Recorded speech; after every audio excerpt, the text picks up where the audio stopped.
Aye. Mental health, do you think it's like still a taboo subject?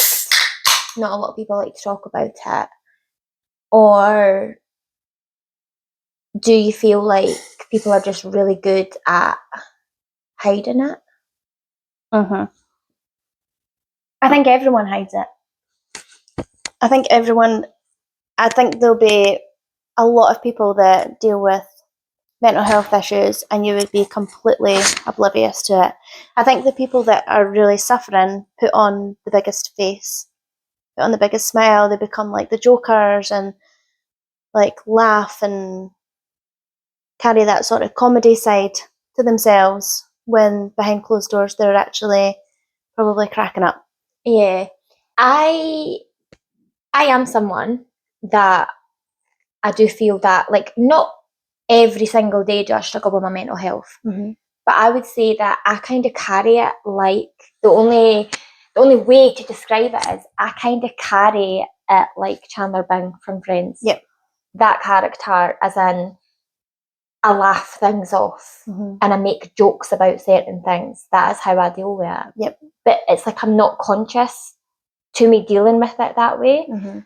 I think a lot of people are like that, and I think that's why it became really big with Robin Williams as well. The exact same situation. Nobody knew that he was dealing with depression to the extent that he was, because he was this comedian and he always put a face on it. He was always joking and laughing. And I feel like day to day, a lot of people deal with it that way as well. So the woman that he was in that movie with, I can't remember her name, like the other main character, the mum, right? She's now come out and said that she knew something was up with him back then, all those years ago filming. So maybe some people will have known, because some people would have seen through the cracks. Yeah. But I think it's good for us to discuss, because we have both obviously been in those situations ourselves or are currently in them. So I think like we're not just talking about mental health as like a subject of judging it from other people. It's personal. Yeah. It's between us, like what we've personally went through and dealt with ourselves. In the year 2021, 2022, I was so... mental health basically was just like a light bulb for me. So for a long, long time, it's like my attitude was just so ignorant towards mental health itself. I thought that it was just something was wrong with you. Or like I just fully didn't understand it. And I went to the doctors for something totally unrelated. And it was actually to do with my eye. It was like I had a sore eye. And the doctor had said to me, like, how have things been? Like, what's been happening? And he mentioned mental health to me. He says, how's your mental health? And my response was, I don't have mental health issues. But what I actually said was, I don't have mental health. And he explained it to me. He says, Amanda, everybody has mental health, like you have physical health and emotional health. But it's about how that mental health is doing right now. Yeah. And I was like, right. I just totally didn't understand it before. Like, for a few years, you talk about it at work, it's like sort of like discussed in meetings and how to sort of like cope with somebody that's maybe got mental health issues in the workplace or whatever. But I was just like, I don't have mental health. And he says, well, you do. Yeah. Like, whether it's good or bad. Yeah. So where is your mental health right now? Is it up here? Is it down there, etc.? And I registered it, like, right, okay, yeah, he's right. And then after 5-10 minutes of continuing the conversation, it's like I'd just rolled out every traumatizing thing that had been happening in my life 2 years prior to this appointment. So yeah, my dad died and I separated from my husband and like I'd moved and just all this stuff. And I thought, like, saying it out loud to somebody, I was like, wow, yeah. And that's when I realised that I had been in survival mode for such a long time. So but you know, I like to talk about it. Don't talk about it all the time, but I do like to talk about it, because when I talk about it with someone, it opens them up to talk back to me. Yeah. Which is what I find to be quite interesting, because you've got because you're showing a bit of vulnerability, so it makes people feel like they can be vulnerable with you because you're showing that with them. I find that in the salon with clients, like as soon as you start opening up about yourself, whether it be mental health or just like your own personal life, then people tend to feel like that's you opening up a safe space for them to feel like they can open up and they can also voice how they're feeling or what's going on in their life, and it kind of just gives them that confidence to do so. But I'm the same. I'm also not ashamed to feel how I feel or to have gone through what I've gone through. I think there's a lot more people dealing with it or have dealt with it more than what we ever know. I think things like anxiety, everyone's got anxiety nowadays. Like the world is absorbed around anxiety. And I think because so many people deal with anxiety, it's more just like a throwaway word now. It's like, oh, I've got anxiety. Yeah. It's like, I don't know if, I think we overuse that word anxiety, and it might not be anxiety every single time, because anxiety, again, I've come a very, very long way from that conversation with that doctor about mental health. I've done my mental health training in the workplace. Even just like watching podcasts. And you listen to doctors and psychologists and stuff talking about it, you do learn a little bit along the way. So this word anxiety, apparently it's fear of what's to come in the future. So I do think that in certain situations when someone's like, oh, I've got anxiety, it's not about that. I mean, I might totally be talking out of turn, but it's just my idea and what I've learned about the word anxiety. I think because it ranges as well. Like you could have like a little bit of anxiety, or you could just have it like wee bits throughout the day, and then there's people that really suffer from anxiety and they can't leave the house.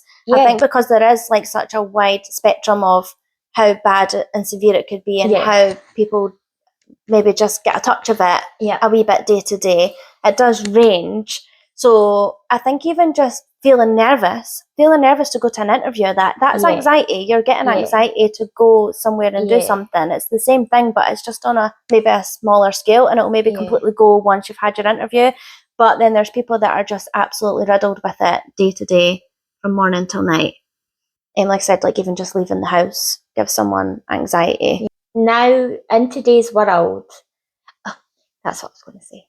Well, I think I come from the generation, or maybe it's before me, that are just like, put your big girl pants on, get on with it.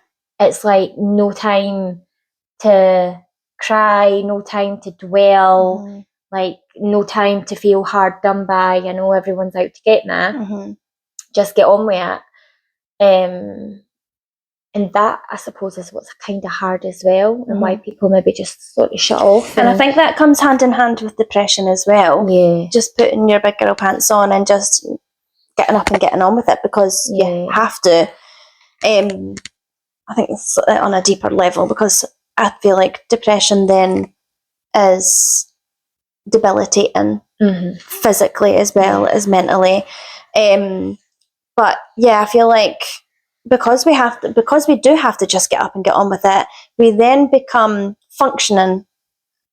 What would you call it? Like a function anxiety. Yes. Where you can function day to day with it. Yeah. So like that's how everyone has become. We go to work, we care for our children, we just get on day to day with this anxiety, and we've just learnt to cope with it basically. Yeah. When we talk about like generation cycles, what about our parents? Like, what about our parents that have maybe gone through something themselves that has caused them to be a certain way and raise us in a certain way, but because they were never sort of looked after or supported, that's caused the upbringing of us to be a certain way. And when they talk about generational trauma, so it's then breaking that generational trauma and learning from it and thinking, well, we do have more education on mental health and things like that now, that we can teach our own children about it, and we can learn from it ourselves. We can learn to like deal with it ourselves, or maybe just not do the whole get up and get on with it, to actually focus on what it is that's wrong with you, address it and overcome it, and just learn new strategies on what to do with it, so that we can pass that down to our children. As an adult now, like for a long time growing up, I had this very, very awkward relationship with my mum. Because she wasn't like my friend's mum. All my other friends' mums were so different. And I had this negative feeling towards my mum, and I just couldn't quite understand why she was the way she was. But now, as an adult myself, I've got my own kids, I've got my own responsibilities, my own family, etc. I 100% fully forgive my mum. Our relationship's so much better because I now understand what she was going through, what she had to cope with, what she had to deal with. And she was 100% dealing with depression, anxiety, so much other stuff that just went unseen. But then again, at the same time, she doesn't know any different. And that was passed down from her mum. It's life, just got to get on with it, hey? That was it.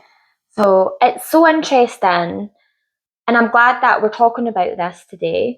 And I do hope that other people comment or reach out to tell us, like their stories. Or even just watching it and feeling like you're not alone. That like you're not the only person dealing with this day in and day out. You could have somebody that is getting up in the morning in their £1 million home and like having no children to deal with in the morning, and they get in their Jaguar and they head off to work and they're wearing the nicest suit of the day, and they're, just having a life of luxury, and they could still just be dealing with depression. But like we discussed before when we were talking about doing this podcast, is I think the hardest part about depression is not knowing sometimes why. And it's not just a feeling of sadness, it's greater than that. It's not just sadness. Like I said, it affects you physically as well. And so it was like what I said to you the other day on the phone. What I find exhausting about dealing with stress, anxiety, depression is that I also feel like I've got no reason to feel like this. I have a good life, I have a good job, I have good family, good friends, I love my kids, I love my life. And so why am I feeling so low? And then you feel like a burden talking to somebody about it, because they could be going through something worse than you, or you just feel like I've honestly got nothing to be sad about. Why? Like, it kind of hit me. It comes in waves, right? So the first time really, really dealing with it was the year 2022, right? And happy to admit that on and off medication since then, just to try and help ease that feeling. So was it from that appointment with that doctor that made you aware about mental health as a whole, that made you realise that you were in that place? I've had not even so much like one-to-one meetings with counsellors. It's always like sort of done over the phone. And it is just about, it's just, you're talking to somebody. You're talking to somebody about why you think you feel like this, or what's going on in your life that could be triggering you to feel like that. And it does help. It's literally just like a conversation with somebody and saying things out loud. Yep. It is bizarre. It is. But I think as well then that goes on to, so if you were talking to somebody who's dealing with depression, or somebody wants to talk to you about it, sometimes it's not about giving advice or having an opinion on something. It's more just listening. And that's where I feel like if you're going and speaking to a mental health nurse or counselling, that it's sometimes just about listening, but they just say the right things because it's non-judgmental, and it's not giving an opinion. They're not trying to tell you what to do, like give you advice of any sort. It's more just listening, and sometimes just getting off your chest. You come away thinking like you've actually found something out about yourself because you've spoke about it, rather than like journaling or just like sitting trying to figure it out yourself. Sometimes just speaking to someone, it just takes for them to say one thing. I genuinely did do all the, before accepting medication, I done everything naturally. How long before you were like diagnosed with depression did you think you had it? I don't quite... Or think you had something wrong, there was something not right? I don't know, it's hard to answer that, because see, when I look back on my life from like when I was married and I was settled, and I think back now and I'm thinking, God, I even think that I was maybe struggling then, but I was unaware. I was unaware that I was hiding it or not facing into it. But now when I look back, or even when I think about something that's happened, I just think I was unwell. Like, I can't believe that was my kind of behaviour. It's so scary. But what I've also learned is there doesn't need to be anything wrong in your life for you to have depression. It's clinically depressed. And it's literally just, I'm going to sound like I know what I'm talking about here. It's biology of the body. It's like you're not getting enough, is it serotonin into the brain where it needs to be, and that's kind of it. I was about a year, I think, before I was diagnosed, and I think I was more just in denial that there was something deeper than what it was. It was my mum that actually said to me, and I didn't not want to go on the medication. I just thought, before I accept that, let's get out walking in nature. Let's eat healthily. Let's exercise. But that's all easy saying those things. But I mean, I could try and eat healthy now, but I'm an emotional eater. I've got no time. I mean, all the exercise that I get now is in the salon, just keeping myself busy. With the routine that I've got with the kids, I don't have time to exercise. But it was my mum that said to me, Amanda, there is no shame in accepting help from some medication. The only thing that, from a negative standpoint on that, is that I'd been on that medication for a long time without a review from the doctor. And it was actually this year, the start of this year, that things started to go downwards for me again. And I remember being at work.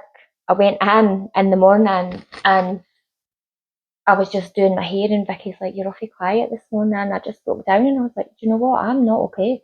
I am not okay." And I couldn't even say what's wrong because there was nothing wrong. I had nothing to be sad about. But see, just letting those tears out for 5 minutes, I felt better. I felt better. And I am now on medication. So were you not on that day that happened? Were you Or was that before you So had what's a review? happened is, because I've been on that medication for so long now, my body's just got used to that. Mm-hmm. Without a review in Yeah. so many years of that medication, It wasn't doing it's anything obviously for you. yeah. Mhm. So that's now been changed to something different. Mm-hmm. And yeah, so the downwards about that being on medication is that, like, I do think I'm probably going to be on it for the rest of my life, Mm-hmm. but I would rather take a tablet for the rest of my life to keep me like now, Mm-hmm. for the sake of my kids, Yeah, than to just rather than be where you were. Yeah. See, I've never taken anything. I was offered, Yeah. but I never. I think just not wanting to rely on something getting me out of it. Yeah. I don't know what it was, just fear of relying on something and then becoming hooked on that, helping me day to day, and then not being able to come away from that and do it on my own. Yeah. I think was the scariest thing. So I refused it, and I don't know actually what pulled me out. I think I did actually, like you're saying, exercising and stuff. I think I just found something that I needed to hyperfixate on, and I started going to the gym and started like waking up earlier, stopped going on social media, stopped doom scrolling. My whole day was just evolved around the gym, walking the dog, working, eating, sleeping. Mm-hmm. Do you know what I mean? So like I then just kind of blocked off from everything else outside my bubble. This was after being diagnosed. After Cara? Before, right, okay. So I was going to ask you that too. Did you find that any of that stemmed from postpartum? I've got no idea. But as I say, when I look back on me first becoming a mum,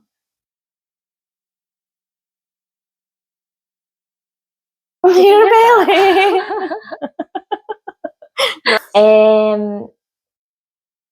I was not a happy girl. Mm-hmm.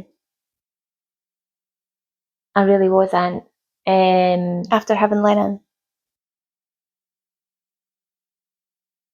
Not after having him. I just think there was moments in my life where I'm just like, I wasn't happy. Yeah. And I was just settling and I was just going with the flow. Yeah. Postpartum, I'm not sure if I struggled with that. Like, don't get me wrong, like becoming a new mum, a first time mum was hard. Yeah. It was challenging, especially like when I realised financially I need to go back to work when he was only 5 months. Mm-hmm. That was hard. But again, for a long time, I had that mindset of just got to get on with it. Yep. No one's coming to save you. You've just got to get on with it. And yeah, I just don't know if maybe I was struggling and I didn't realise, or I just sort of kept just sweeping things under the carpet and just getting on with it. And then it's just built up and built up and built up. Mm-hmm. Mine wasn't. I feel like because I was clinically depressed, so I was 2021 and I was diagnosed clinically depressed at the end of 2021, but I don't know if it's because I had been in such a dark, deep place at that time that when I had Cara, I don't think I had postpartum depression. I feel like it was very hard hormonally and I had like peaks and troughs, but I never was anywhere near a place that I was at when I was depressed. Yeah. And I think like when you've been in such a dark place, all it takes is for like a wee hiccup in your life to feel like you are going to go down that slippery slope. Like I was there last year and I thought I'm going to end up going down this route again. And it's so scary because I was, especially when you've got a child, because like you say, you do have to just get up and get on with it. You can't just lie in your bed all day. But like before. Listen, I have. Oh yeah, I have. But like, I mean, and like, so when I was depressed the first time, I would just sleep. But there's a difference between being able to do that or just not even going to work. Yeah. And I just physically couldn't open my eyes. Yeah. Like the thought of doing that, I just cried. So like even lying in my bed, I'd wake up in the morning and just opening my eyes, I'd cry and just shut them again and just not want to deal with it. I just couldn't deal with the day. Mm-hmm. And I don't know how to explain that the like you actually feel just velcroed and like it doesn't matter how much strength you try and put in talking to yourself, like, come on, 1, 2, 3, get up, right, come on, get up, just do it now, come on, move, and you're fighting yourself for hours and you just can't get up. And then even if you just manage to get up to go to the toilet and straight back to your bed and then just like crying because you just can't do anything more than that. But the exact reason is going back to what you were saying. Why? You're sitting there like, why am I feeling like this? What is actually going on? I think mine stemmed from the second lockdown. So that was like November, December, wasn't January, Christmas, January time. I was at home on my own that time. So I was with Tony through lockdowns. Mm-hmm. First lockdown, he was off. Mm-hmm. So we spent it together. The second lockdown, he was working. So I spent a lot of it on my own. And obviously our jobs where I'm socialising every single day. So to go from that to them being basically locked in the house, not seeing as many people, not speaking to as many people, it's dark, it's dull, it's depressing. And I just went down a really bad slippery slope. And I didn't realise that it was affecting me like that. Also, Grey's Anatomy, fucking love the programme, right?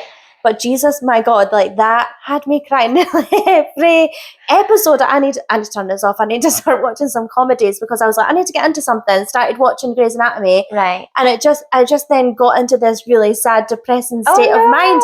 Not from Grey's Anatomy, but I was obviously not doing okay. Yeah. And then I started watching something that was making me sad, which wasn't obviously helping. And then I thought, when we come out of this lockdown, maybe I'll feel better.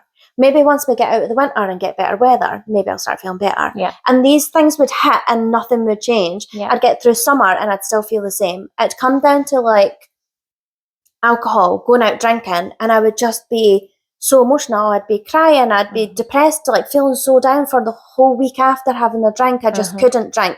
Alcohol's a depressant, so that's obviously not going to help if I'm feeling that way.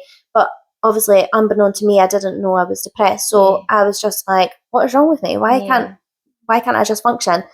And then it just went through the whole year. And then at the end of the year, I had a massive fallout with my family, and I just crashed and burnt. I just totally hit rock bottom. It was like one of the worst things that could have happened in that time that I was obviously not doing okay. Yeah. But it just felt like one thing after another, and it's just like fighting a losing battle throughout that whole year. And then eventually it was just like, I just couldn't physically or mentally deal with anything else. Yeah. I was almost just, you just crash and my brain just couldn't go any further. And then I obviously went and spoke to somebody. So during that time, nobody came forward and was like, are you okay? Or noticed? No, I think because what we were saying about putting a face on, I'm a joker. I'm a laugher and joker. And I hid it through just being my usual self, my usual sarcastic, jokey self, that people would have been totally none the wiser. When I was like drunk and crying, it was just like things that had happened in my life that I was crying about that were like years ago. It was like stuff that I'd thought I'd dealt with. So then that's when I realised like maybe there's actually stuff that I need to deal with, trauma from before. Yeah. So I went and spoke to a mental health nurse. I went and got counselling and tried to figure out if that's what it was. Was it easy to get that? Because I know with myself, and this is I think a big problem in society just now, is that we've got a massive mental health crisis, and there's just not enough support out there for everybody. I was surprised because everybody obviously says that, and that's the truth, that it's hard to get appointments. I didn't at that time, surprisingly, didn't take me long to get an appointment. It took me about 6 weeks. That's a long time, I think. I don't think I was as long as that for an appointment with a mental health nurse, and then it was hard that got me into And it was a counselling. phone call. 6 weeks for a phone call, and I remember actually sitting outside Asda's in Kirkcaldy, and that's when I had the phone call because I just had to do it, and it wasn't appropriate. I was going into Asda's to do my shopping. My counselling was over the phone. Half an hour out my day to cry on the phone, talk to this woman before I go and get my shopping. Trying to find out why you're feeling like that.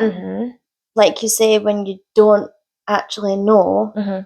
I didn't realise that lockdown was going to affect me that bad. I didn't realise that it was that kind of affected me. But I think, obviously, so much had changed in such a short period of time, and life was just life, and it was all a bit crazy, wasn't it? It was crazy times. And I get seasonal sadness already. Like in the winter, when it's dark, everybody does. Like, I think everybody suffers from that a wee bit. This year was the worst for me. Yeah. I think. I'm just when it's dark, it's hard to just get up and do stuff. When it's sunny in the summertime, I'm a total sunflower. I think I need to move to a warmer climate. I just don't deal well in the winter when it's like cold and dark. And that's where I think I went down that slippery slope, darkness alone, when I'm the complete opposite kind of person. So see now? Yeah. You said that like you had a big falling out with your family and stuff like that. Now, are your closest, your nearest and dearest, aware of what you went through then and, you know, what you could possibly still face in the future? Do they know about all of that? Yeah, because they've also dealt with it themselves. So when it come down to me being diagnosed depressed, it was like, right, we need to just scrap everything that's happened and we need to be there for each other. Yep. Because this is not good. It's not good when somebody, because I didn't know before, so then it wasn't until I was like, right, I never told them that I was going and getting counselling and speaking to a mental health nurse until I was like crying and just at a point where I was like, I need to tell them this is where I'm at, this is what's basically been wrong with me. And then basically I just kind of made up and had to be there for each other. And I needed them to be there for me. Like the worst thing to happen would be to not have the people that you need there for you, not being there for you. Do you know what I mean? Day to day. Because it is debilitating. Oh, yeah. I bet there would be a lot of people probably watching this that probably none the wiser that either of us have went through anything that we're probably discussing. And that's when we come back to posting highlights on social media and acting like everything's okay. That's my next question. Do you think social media helps mental health or destroys it? A bit of both. I think it depends on how you use it and not overuse it. I don't think doom scrolling is benefiting anybody. I think if you're going to use it to educate yourself, then yes, it can be beneficial. I don't feel like sitting doom scrolling is going to benefit you at all. As not. I think our brains are more powerful than we ever think they are. And I think that's where it is mind over matter sometimes, and you really need to be disciplined and strict with yourself when it comes to social media, because I think it's like a drug. And I think people are addicted to social media, that they literally, you could be sitting with somebody and having a conversation and a group gathering, and they'll just pick up their phone and start scrolling. And you're like, hey, what made you actually feel like you needed to do that? I think that's so unhealthy. Like, what made you? I've literally just we've all done it up there because I've got a list of questions. That's fine. Yeah, but we've all done it. Yeah, and I just find it really bad. That's really bad. And I can bet that, and I do it now, even at night time. Like once Cara's down, I like to sit and doom scroll, and I'm doing it, and I'm just like, I need to put my phone away. Yeah. So that's why, I mean, like when I found out I was depressed, and my ways of overcoming it was to find out things that are not going to benefit me, things that are not going to make me feel better, not going to help me get out of this rut, and eliminate them. And I need to start being disciplined and put my time and energy into something that's going to benefit me and make me feel better. Yeah. Going to the gym, like, it's dopamine hits. That's it. So we That's need what it a is. dopamine hit, and going to the gym is a dopamine hit. Going for a walk with a dog, dopamine hit. Like, all these things are dopamine hits that we get from social media. Yep. And I just don't think it's healthy at all. So mentally, I don't think that's going to benefit anybody. Unless it's like we were saying, see if you feel like you've got anxiety or you're depressed, but you're not quite sure, I feel like you can educate yourself on social media, but not too much, because there's too many people out there that think they're therapists. We're probably sitting here, people are probably watching us thinking we know what we're talking about.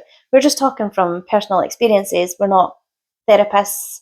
We're not telling you, oh, if you feel like that, then you've definitely got anxiety and depression. Yes. No, not at all. But I think there are people unqualified, probably putting stuff on social media that's also unhealthy, Yeah.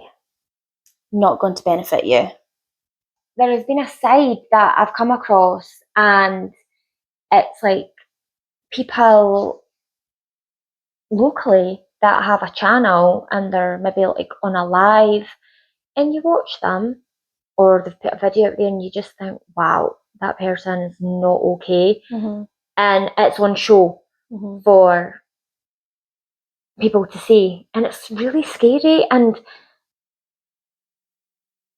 so, no, as hypocritical as it sounds from someone that uses social media all the fucking time, Mm-hmm. I do not think social media, I think social media destroys mental health. Mm-hmm. And Yes. that's my foot down on that. I don't think, I do think you're right. Limit your time on it, educate yourself. Yeah. If I've got bans on my phone. So like a ban on my phone. My Instagram will only let me be on Instagram for so long. Oh, really? Yeah, and then it times out. How do you do that? I can't remember how I done it, but you can do it on your phone where you set it up for. Well, we've got that for Lennon's phone, so is that just something you'll be able to probably do it on okay. yours too? So I'm only allowed on Instagram for so much per day. You can obviously tell it to ignore it for the day. You can give yourself an extra 5 minutes, an extra 15 minutes if you're doing something, whatever. But I'll get a notification saying that you've got 5 minutes till you're timed out for the day. Okay. And then I've also got it from, I think it's 11 o'clock at night, it'll like clock me out as well. So it'll actually just go blank screen. I can come off it and just go back on it straight away. But it's like that, just that push to just come off it if you're on it. So if I'm on it past 11 o'clock, I'll get notified that I'm on it and that I need to come off it. I don't have any of my notifications on any of my social medias. Facebook, Instagram, TikTok, I don't have my notifications on. So I don't get notifications come through. That itself for me is one thing that would trigger, like, oh my god, you need to get that cleared. Because I like Vicky's phone at work, business owner, mum, busy woman, her notifications are like, oh my, just too much for me. I need to. No, see, because mine's aren't on, then I've got nothing there. Yeah. So it's not until I go on it. So if I go on Instagram, then it will say I have a notification. Then I can go on and clear it. So it's not like my phone is becoming logged up of all these notifications. They're just kept on the apps. It just means they just don't come up on my front screen. So it's not giving me the incentive when I go on my phone to do something. If it's there, you're going to go on it if you've got notifications. Whereas if they're not there, I find you can go on your phone and, I don't know, use your calendar, jump on Google, whatever it is you've gone on your phone specifically to do, without having that incentive to go on to those social medias if they're not there. I don't know if you do this.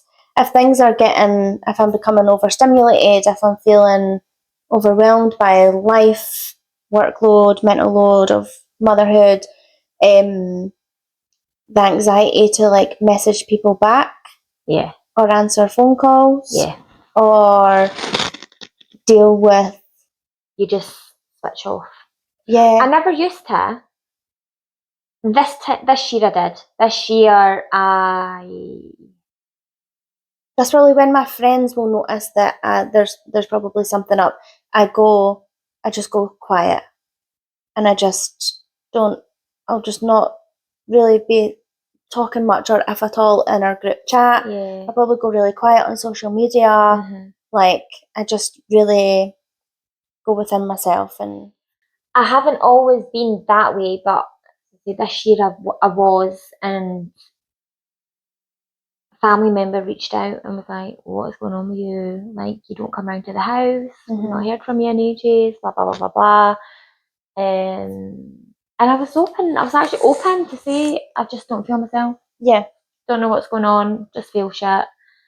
It's not you, but I just just keeping myself to myself. And that was the first time that I've probably dealt with feeling that way. Whereas previously, I have tried to just get on with it. Yeah. And it's not done me any favours, because then I just crash and burn. Yeah. Whereas this time I did just kind of let myself, what's the saying? What's the saying? Grow through what I'm going through. Is that the saying? Grow through what you go through, yeah. Yeah. Yeah. Coping mechanisms.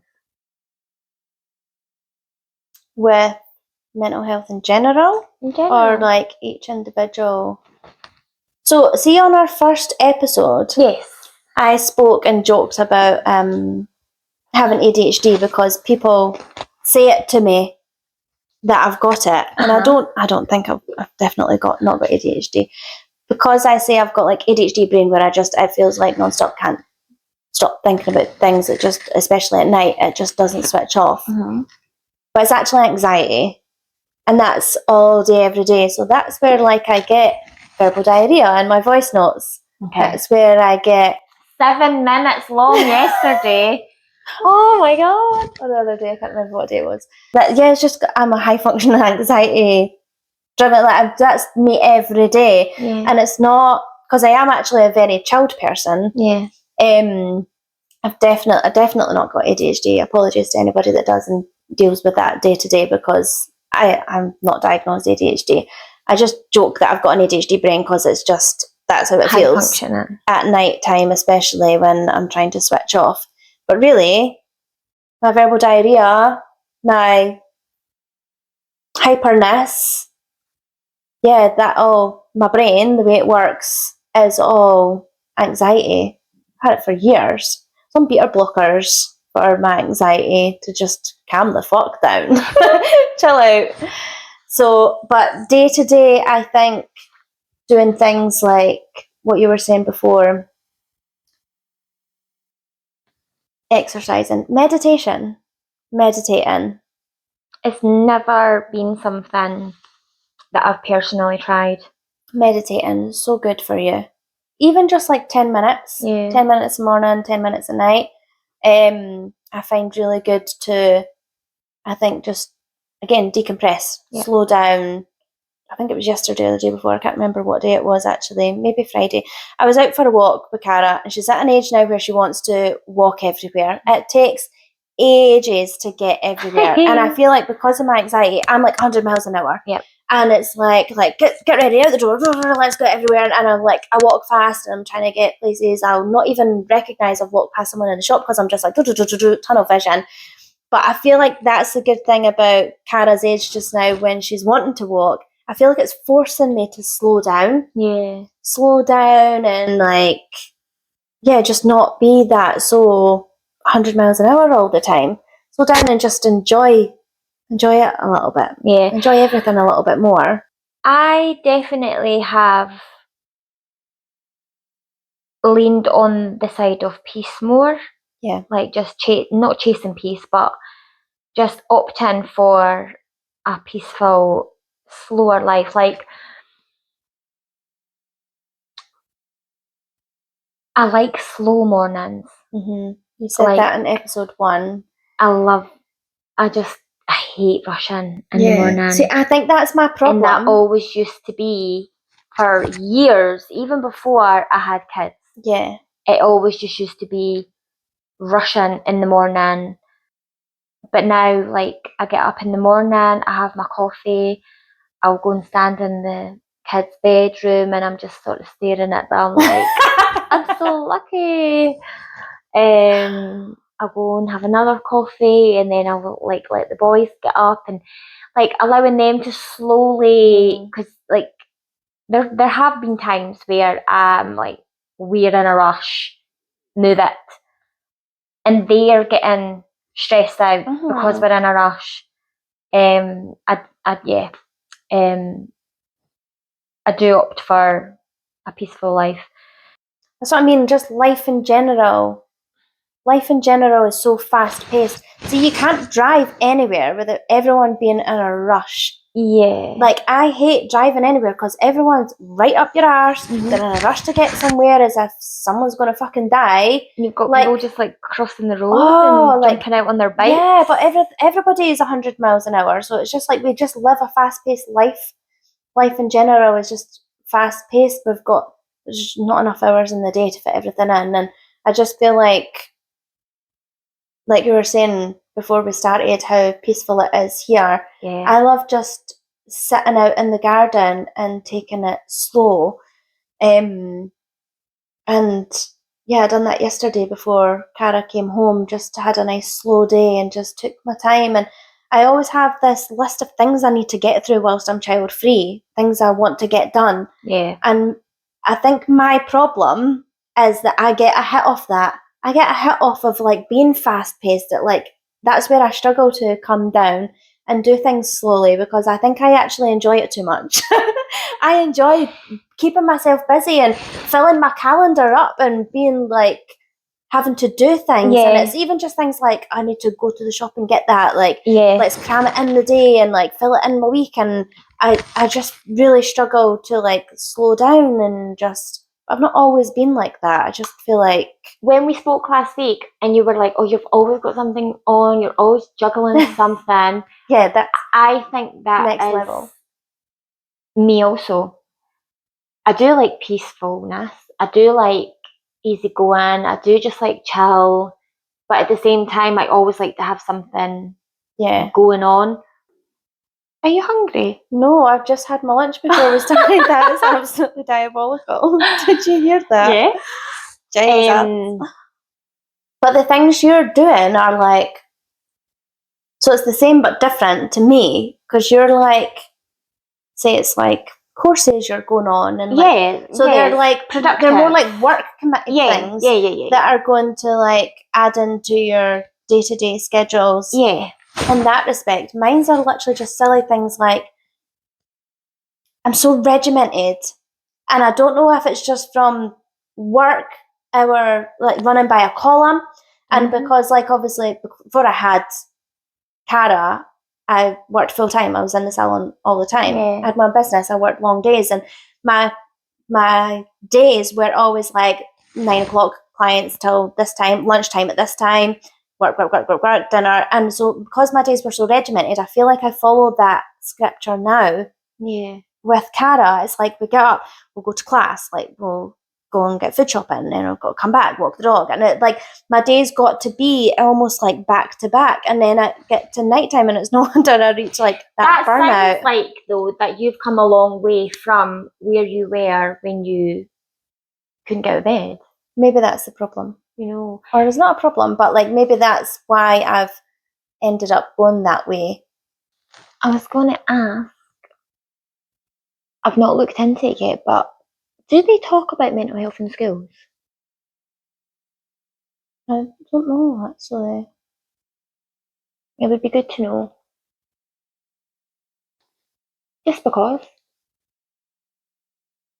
I think if it was ever spoken about when I was in school. Can't remember that far back.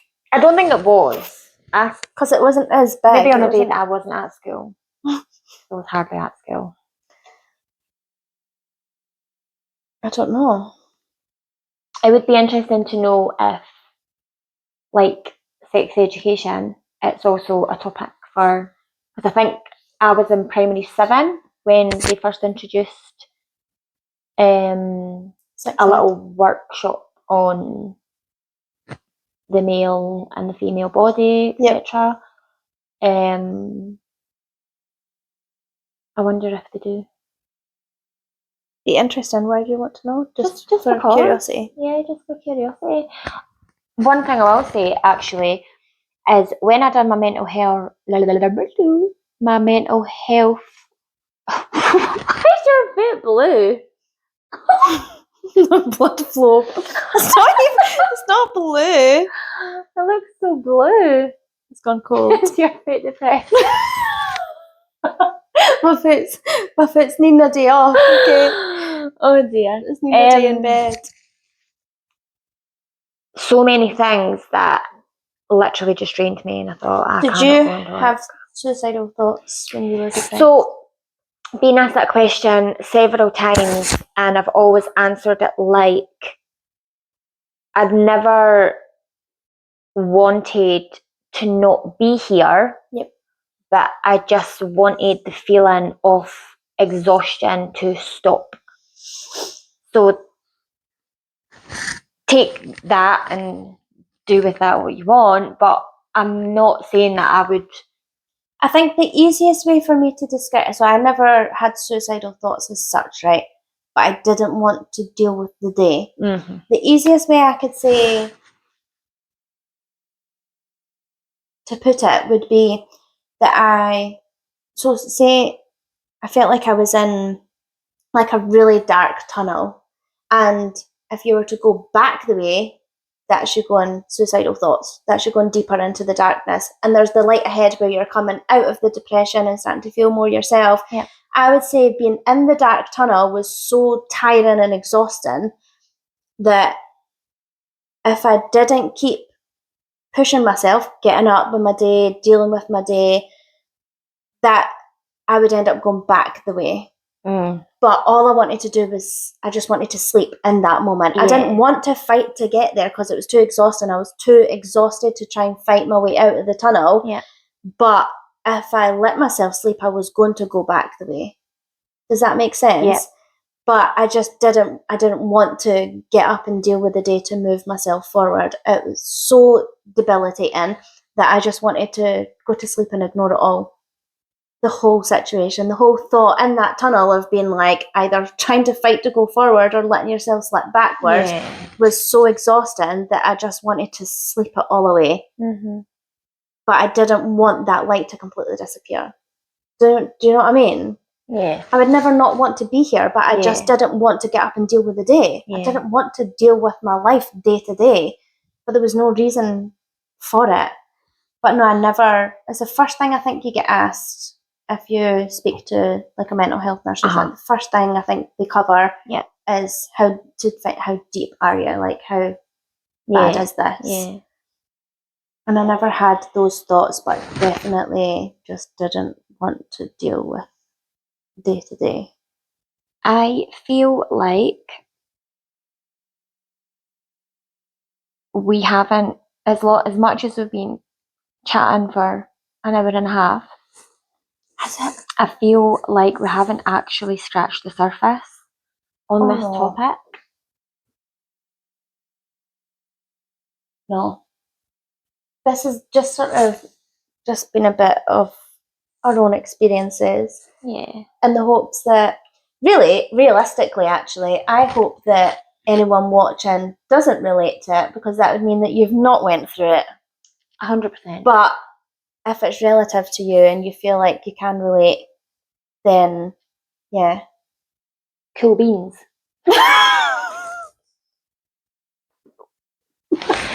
You've got to keep it light-hearted.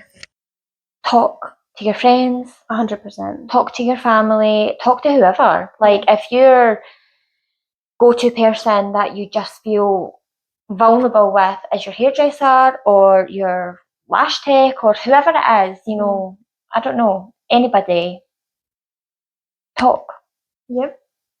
And don't scroll too much on social media. Set yourself a social media ban, give yourself a timeout, limit yourself to so much scrolling per day. Yes, let's draw this to a close. It's been emotional. Is it? I said that last time and then you went all weird on me. It's just a saying, okay? I'll probably say that every the end of every episode. Well, this one has been obviously talking about deep diving into emotional topics, I guess. So maybe it's a possibility that it could have been emotional. You know? Yeah. I did see your eyes get a little bit watery. And I was going to come and give you a hug. Right. Yeah. Probably not a good idea. Okay.